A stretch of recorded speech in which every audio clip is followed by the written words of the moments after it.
അന്തിമ സ്ഥാനാർത്ഥി പട്ടികയ്ക്ക് രൂപം നൽകാൻ CPM തയ്യാറെടുക്കുകയാണ്. ജില്ലകളിൽ നിന്നുള്ള സ്ഥാനാർത്ഥി പട്ടിക പരിശോധിക്കാൻ CPM സംസ്ഥാന സെക്രട്ടേറിയറ്റ് ഇന്ന് ചേരുന്നുണ്ട്. വിജയം ഉറപ്പില്ലാത്ത ഇടങ്ങളിൽ മാത്രം 2 ടേം നിബന്ധനയിൽ ഇളവ് നൽകാനായിരുന്നു സംസ്ഥാന സെക്രട്ടേറിയറ്റിന്റെ നിർദ്ദേശം. എന്നാൽ ചില ഉറച്ച സീറ്റുകളിലും ടേം നിബന്ധന ഒഴിവാക്കണമെന്ന് ജില്ലകളിൽ നിന്ന് ആവശ്യമുണ്ട്. സ്ഥാനാർത്ഥി നിർണയത്തിന്റെ പൊതുമാനദണ്ഡങ്ങൾ തീരുമാനിക്കാൻ CPI സംസ്ഥാന നേതൃയോഗങ്ങളും ഇന്ന് ചേരുന്നു എന്നതാണ് സാഹചര്യം. DV അരുൺ ചേരുന്നു. ഇടതുമുന്നണിയുടെ തന്ത്രപ്രധാനമായ യോഗങ്ങളാണ് ഇന്ന് ചേരുന്നത്. അരുൺ, CPM സെക്രട്ടേറിയറ്റിൽ നമ്മൾ നേരത്തെ പരാമർശിച്ചു പോയ G സുധാകരൻ വിവാദമൊക്കെ ഒരുപക്ഷെ വരാൻ സാധ്യതയുണ്ട്. അതിനുമപ്പുറം KK ശൈലജ മട്ടന്നൂരിൽ ഇല്ല എന്ന കാര്യം ഇന്നത്തെ സെക്രട്ടേറിയറ്റിൽ ഒരു ഉറച്ച തീരുമാനമായി വരുമോ? ഒപ്പം ഒരു ആദ്യവട്ട പട്ടികയുടെ ഒരു രൂപം സെക്രട്ടേറിയറ്റ് തയ്യാറാക്കപ്പെടുമോ എന്ന്?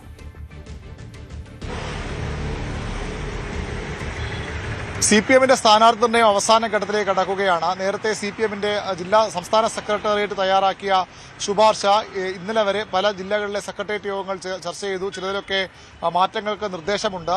ചില ജില്ലാ കമ്മിറ്റികൾ കടുംപിടുത്തത്തിലുണ്ട്. തിരുവനന്തപുരത്ത് ഇനി കാര്യമായ പ്രശ്നങ്ങളില്ല. വി ജോയ് ജില്ലാ സെക്രട്ടറി മത്സരിക്കുന്ന കാര്യത്തിൽ സംസ്ഥാന നേതൃത്വത്തിന് താല്പര്യമില്ലായിരുന്നു. പക്ഷേ ജില്ലാ നേതൃത്വം മത്സരിച്ചേ മതിയാകൂ എന്ന നിലപാടെടുക്കുകയും അവിടെ പുതിയ ജില്ലാ സെക്രട്ടറിയും ചുമതലയിൽ A റഹീമിനെ കൊണ്ടുവരികയും ചെയ്തു. കൊല്ലത്ത് കാര്യമായ പ്രശ്നങ്ങൾ ഇപ്പോൾ ഇല്ല. പക്ഷെ അവിടെയും ഒരു കൊല്ലം സീറ്റിൽ S ജയമോഹനെ താൽക്കാലിക സെക്രട്ടറിയെ ആണ് CPM നിർദ്ദേശിച്ചിരിക്കുന്നത്. അവിടെ പുതിയ സെക്രട്ടറി വരേണ്ടതുണ്ട്. S സുദേവൻ നേരത്തെ അനാരോഗ്യത്തെ തുടർന്ന് മാറുമ്പോഴാണ് ജയദേവന് ചുമതല നൽകിയത്. സുദേവൻ തിരികെ ജില്ലാ സെക്രട്ടറി ആകാൻ സാധ്യതയുണ്ട്. അങ്ങനെ അവിടുത്തെ പ്രശ്നങ്ങൾ പരിഹരിക്കപ്പെടും. പത്തനംതിട്ടയിൽ കാര്യമായ ഒരു പ്രശ്നം CPMന് മുന്നിലുള്ളത് മന്ത്രി വീണ ജോർജിന്റെ സ്ഥാനാർത്ഥിത്വമാണ്. ആറന്മുളയിൽ വീണ ജോർജിനെയാണ് CPMന്റെ സംസ്ഥാന സെക്രട്ടേറിയറ്റ് നിർദ്ദേശിക്കുന്നത്. വീണ ജോർജ് മത്സരിക്കാൻ തയ്യാറാകുമെന്ന് തന്നെയായിരുന്നു അവരുടെ പ്രതീക്ഷയും. പക്ഷേ കുടുംബപരമായ ചില കാരണങ്ങളാൽ അവരെ മത്സരിപ്പിക്കരുതെന്ന ആവശ്യവുമായി വീണയുടെ ഭർത്താവ് ജോർജ് CPM നേതൃത്വത്തെ സമീപിച്ചിട്ടുണ്ട്. പക്ഷേ ആ ആവശ്യം CPM പരിഗണിക്കാണ്ടേയില്ല. അവിടെ വീണ തന്നെ മത്സരിക്കാനാണ് സാധ്യത. സംസ്ഥാന സെക്രട്ടേറിയറ്റിൽ അത് സംബന്ധിച്ച്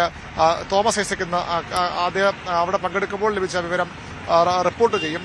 അദ്ദേഹത്തിന്റെ ഈ വീണയുടെ ഭർത്താവ് ബന്ധപ്പെട്ടതും തോമസ് ഐസക്കിനെയാണ്. അദ്ദേഹം അക്കാര്യം അറിയിക്കും. വീണ ജോർജ് തന്നെ ആറന്മുളയിൽ സ്ഥാനാർത്ഥിയായി വന്നേക്കും. അത് അവിടെ മാറ്റങ്ങൾ സാധ്യതയില്ല. പക്ഷേ അത് ചർച്ചയായി ഇന്ന് സെക്രട്ടറി വരാൻ ഇടയുണ്ട്. ആലപ്പുഴയിൽ പ്രശ്നങ്ങളുണ്ട്. നാസർ മത്സരിക്കണമെന്ന ആവശ്യം അവിടെ നിന്ന് ഉയർന്നു വന്നിട്ടുണ്ട്. ഏതായാലും നാസർ ഏറ്റവും ഒടുവിൽ നമുക്ക് ലഭിക്കുന്ന സൂചന മത്സരിക്കാൻ ഇല്ല എന്ന് നേതൃത്വത്തെ അറിയിച്ചു എന്നുള്ളതാണ്. ജില്ലാ സെക്രട്ടറിമാർ മത്സരിക്കുന്നുണ്ട്. പൊതുവിൽ CPM സംസ്ഥാന നേതൃത്വത്തിന് യോജിപ്പില്ല. അതുകൊണ്ട് തന്നെ നാസറിന് അവിടെ സ്ഥാനാർത്ഥിയാകില്ല. അവിടെ കായംകുളത്ത് U പ്രതിഭയും അതുപോലെ അരൂരിൽ ദലീമയും തന്നെ തുടർന്നേക്കും. ആ രീതിയിലാകും അവിടെ സ്ഥാനാർത്ഥി നിർണയം വരിക. G സുധാകരനെ പരിഗണിക്കുന്നേ ഇല്ല എന്ന് ഒരു പരിഗണനയും ഇല്ല എന്ന് സംസ്ഥാന സെക്രട്ടറി വ്യക്തമാക്കിയിട്ടുണ്ട്. അതിൽ അതൃപ്തി കൂടിയാകാം സുധാകരൻ ഇപ്പോൾ പ്രകടിപ്പിക്കുന്നത്. അങ്ങനെ ആലപ്പുഴ ചില പ്രശ്നങ്ങൾ ഇപ്പോഴും ബാക്കിയുണ്ട്. എറണാകുളത്ത് ചില സീറ്റുകളിലെങ്കിലും സ്ഥാനാർത്ഥികളുടെ കാര്യത്തിൽ അന്തിമ ചിത്രം വരേണ്ടതുണ്ട്. വൈപ്പിനും തൃപ്പൂണിത്തുറയും വച്ചുമാറുന്ന കാര്യത്തിൽ സ്ഥാനാർത്ഥികൾ മാറുന്ന കാര്യത്തിൽ തീരുമാനമുണ്ട്. വൈപ്പിൽ നിന്ന് ഉണ്ണികൃഷ്ണനെ തൃപ്പൂണിത്തുറയെ കൊണ്ടുവരണമെന്ന ആവശ്യമുണ്ട്. അതിൽ എതിർപ്പുമുണ്ട്. എറണാകുളം സീറ്റിൽ മുൻ കേന്ദ്രമന്ത്രി കൂടിയായ തോമസിന്റെ പേര് ഈ ഘട്ടത്തിൽ CPM നേതൃത്വം മുന്നോട്ട് വയ്ക്കുന്നുണ്ട്. അദ്ദേഹം സ്ഥാനാർത്ഥിയാകാനുള്ള സാധ്യത തള്ളിക്കളയാനുമാകില്ല. അങ്ങനെ എറണാകുളത്ത് ചില പ്രശ്നങ്ങൾ ഇനിയും ബാക്കിയുണ്ട്. തൃശ്ശൂരിലേക്ക് പോകുമ്പോൾ അവിടെ കുന്നംകുളത്ത് AC മൊയ്തീൻ മത്സരിക്കുമോ എന്ന കാര്യത്തിലാണ് ഇപ്പോൾ ഒരു അവ്യക്തതയുള്ളത്. ജില്ലാ നേതൃത്വം മൊയ്തീൻ വേണമെന്ന് പറയുന്നു. മൊയ്തീൻ ഇല്ലെങ്കിൽ അവിടെ ജില്ലാ സെക്രട്ടറിയായ KB അബ്ദുൽ ഖാദർ, ജില്ലാ സെക്രട്ടറി അംഗം ബാലാജി തുടങ്ങിയ പേരുകൾ പരിഗണനയിലുണ്ട്. മൊയ്തീൻ മത്സരിക്കുമെന്ന കാര്യത്തിൽ വ്യക്തത ഇനിയും വരേണ്ടതുണ്ട്. മണലൂരിൽ C രവീന്ദ്രനാഥും അതുപോലെ തന്നെ M സ്വരാജിനെ കുന്നംകുളത്തോ മണലൂരോ മത്സരിപ്പിക്കുന്ന ആവശ്യവും CPMനുണ്ട്. അത് സെക്രട്ടേറിയറ്റ് അംഗമാണ്. ആ കാര്യത്തിൽ തൃശ്ശൂരിൽ ഒരു തീരുമാനം ഇനിയും വരേണ്ടതുണ്ട്.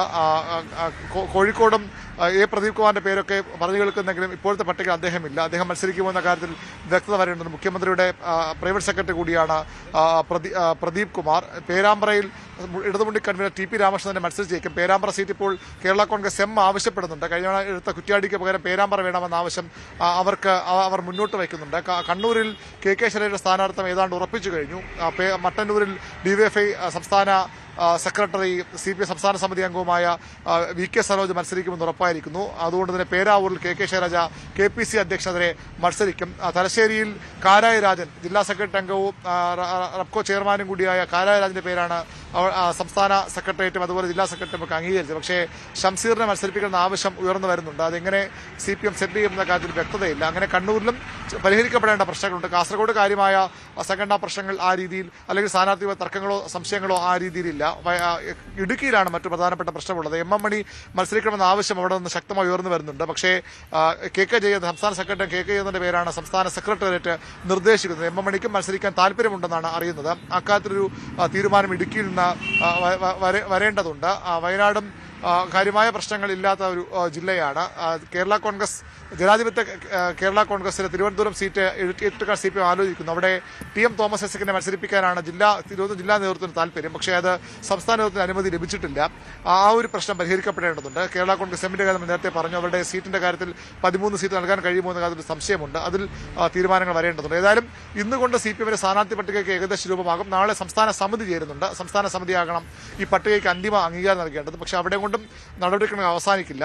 ഈ പട്ടികകൾ വീണ്ടും ജില്ലാ സെക്രട്ടറികളും ജില്ലാ കമ്മിറ്റികളും ചർച്ച ചെയ്ത് ഞായറാഴ്ച ചേരുന്ന സംസ്ഥാന സെക്രട്ടേറിയറ്റ് ആകും സ്ഥാനാർത്ഥി പട്ടികയ്ക്ക് അന്തിമ അംഗീകാരം നൽകേണ്ടത്. ഏതായാലും 8-ാം തീയതിയോ 9-ാം തീയതിയോ സ്ഥാനാർത്ഥി പട്ടിക പ്രസിദ്ധീകരിക്കാനാണ് CPMന്റെ തീരുമാനം. ഇടതുമുന്നണി യോഗം ഇന്ന് ചേരുന്നുണ്ട്. CPIയുടെ മറ്റ് ഘടക പാർട്ടികളുടെയും ഒക്കെ സംസ്ഥാന നേതൃയോഗങ്ങളും സ്ഥാനാർത്ഥി നിർണ്ണയത്തിനായി ഈ ദിവസങ്ങളിൽ ചേരുന്നുണ്ട്. 8-9 തീയതികളിൽ CPMന്റെ മാത്രമല്ല ഇടതുമുന്നണിയുടെ പൊതുവിലുള്ള പട്ടികയും പ്രഖ്യാപിക്കാനാണ് ഇടതുമുന്നണി നേതൃത്വവും ആലോചിക്കുന്നത്.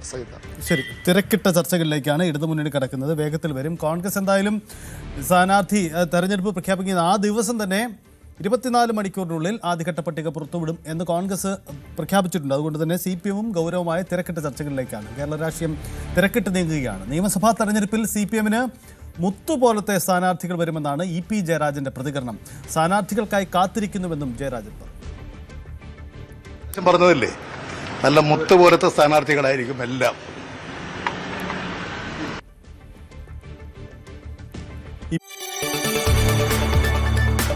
കൂടുതൽ വാർത്തകൾക്ക് News 18 Keralam YouTube channel subscribe ചെയ്യുക.